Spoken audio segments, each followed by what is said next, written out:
Welcome back to our YouTube channel जिसका नाम है लॉ बुटरा। I am Satyam Shukla. देखिए आज का जो टॉपिक है वो है इंडियन पीनल कोड चैप्टर 19। देखिए चैप्टर 19 बात क्या करता है कि सिंपल सी बात करता है कि criminal breach of contract of services, मतलब सर्विसेज मतलब सेवाओं से जो संविदा है उसका आपने आपराधिक भंग कर दिया होगा। आई होप आपको क्रिमिनल ब्रीच ऑफ कॉन्ट्रैक्ट का मतलब पता होगा। अगर आपको कॉन्ट्रैक्ट का मतलब पता है, ब्रीच ऑफ कॉन्ट्रैक्ट का मतलब पता है, तो आप इजीली इसको अच्छे से समझ जाएंगे। देखिए इसमें क्या बात है बेसिकली वो आज हम समझेंगे। इसमें तीन सेक्शंस हैं, 490, 491, 492। दो सेक्शंस जो हैं 490 एंड 492 वो रिपील कर चुके हैं, लेकिन हम जानेंगे कि इसके द्वारा वो रिपील किए गए हैं। फिर हम 491 को अच्छे से एक्सप्लेन करके समझेंगे। क्लियर? चलिए बेयर एक्ट ओपन करिए, 490 देखते हैं क्या बात करता है। बात करता है breach of contract of service during route और जर्नी। मतलब आप किसी यात्रा पे हैं या किसी समुद्री यात्रा पे हैं, वहां पे आपका कोई कॉन्ट्रैक्ट सर्विस से रिलेटेड ब्रीच हो चुका। क्लियर? लेकिन इसमें जानने की कुछ भी जरूरत नहीं है क्योंकि ये रिपील कर दिया गया है, मतलब निराशित कर दिया है। किसके द्वारा रिपील किया गया है? तो workmen breach of contract act 1925। देखिए बेयर एक्ट में जब आप देखेंगे तो वहां पे लिखा हुआ workmen breach of contract act 1925। इसके द्वारा 490 सेक्शन जो है वो आपका आईपीसी से रिपील कर दिया गया है। Clear? Are you getting my point? चलिए आगे बढ़ते हैं, हम बात करते हैं 491 की। 491 क्या बात करता है? Breach of contract to attend on and supply wants of helpless person. देखिए पहले तो हम आसान सी भाषा में समझते हैं कि 491 कहना क्या चाहता है। सपोज करिए आपको जॉब की ज़रूरत है और कोई थर्ड पर्सन ऐसा है जो फिजिकली इतना कैपेबल नहीं है कि वो अपना खुद से कोई काम कर सके। या कभी विदेशों में देखिए या बड़े शहरों में देखिए तो जो गार्जियन हैं, पेरेंट्स जो हैं, वो ऑफिस के टाइम पे इतना बिजी रहते हैं कि वो अपने बच्चे की देखभाल नहीं कर सकते हैं, तो वो एक मेड या काम वाली लगा देती है जो उनकी बच्चों की देखभाल करता है। कुछ ऐसा एक एग्जाम्पल छोटा सा ले लीजिए। या आप एक मूवी देखे होंगे, बहुत अच्छी मूवी आई थी उरी।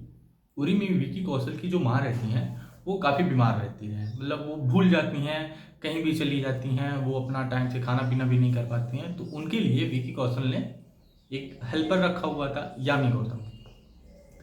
अब सपोज कर लीजिए कि वो जो यामी गौतम थी वो कॉन्ट्रैक्ट बेसिस पे आई हुई थी, मतलब उन्होंने ऑलरेडी कॉन्ट्रैक्ट करा लिया था कि ठीक है विकी भैया, आपकी जो मम्मी है इनकी तबीयत खराब है, मैं इनका अच्छे से देखभाल करूँगी। अगर मैं ऐसा नहीं करती हूँ तो ये जो कॉन्ट्रैक्ट है इसको आप समझ लीजिएगा कि हमने ब्रीच कर दिया है और आप हमारे ऊपर केस कर दीजिएगा। और जैसे ही उनकी माताजी एक दिन अचानक से रूम से गायब हो गई और वो दीदी फोन पे बात कर रही थी, यहाँ पे क्या होता है? तो भैया criminal breach of contract of service होता है। मतलब वो एक सर्विस प्रोवाइड कर रही थी, वो एक सेवा कर रही थी। और कैसे कर रही थी? तो वॉलेंट्री कर रही थी, कोई फोर्स नहीं था, वो वॉलेंट्री कर रही थी।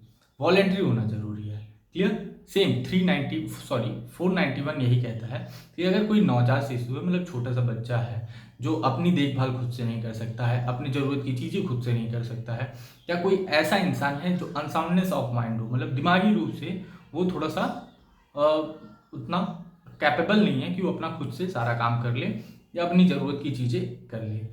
थर्ड, ऐसा कोई इंसान है जो फिजिकली अनफिट, मतलब फिजिकली वो इतना वीक है, इतना कमज़ोर है कि खुद से अपने पैरों पे खड़ा नहीं हो सकता, वो जाके अपना खुद से नित्य क्रियाक्रम नहीं कर सकता, उसे हमेशा एक इंसान की ज़रूरत पड़ती है।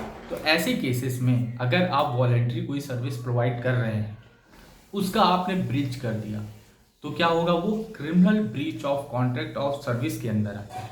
क्लियर? इसके लिए क्या आपको सजा होगी? जी होगी। तो कितने की सजा होगी भैया? आपको 3 महीने की सजा होगी, 3 months ऑफ पनिशमेंट। क्लियर? साथ ही साथ इसमें 200 रुपए का फाइन भी। पहला आपको 3 महीने की सजा, दूसरा 200 रुपए की फाइन। किन्हीं किन्हीं केसेस में आपको दोनों देना पड़ेगा, आपको फाइन भी देना पड़ेगा, आपको सजा भी काटनी पड़ेगी।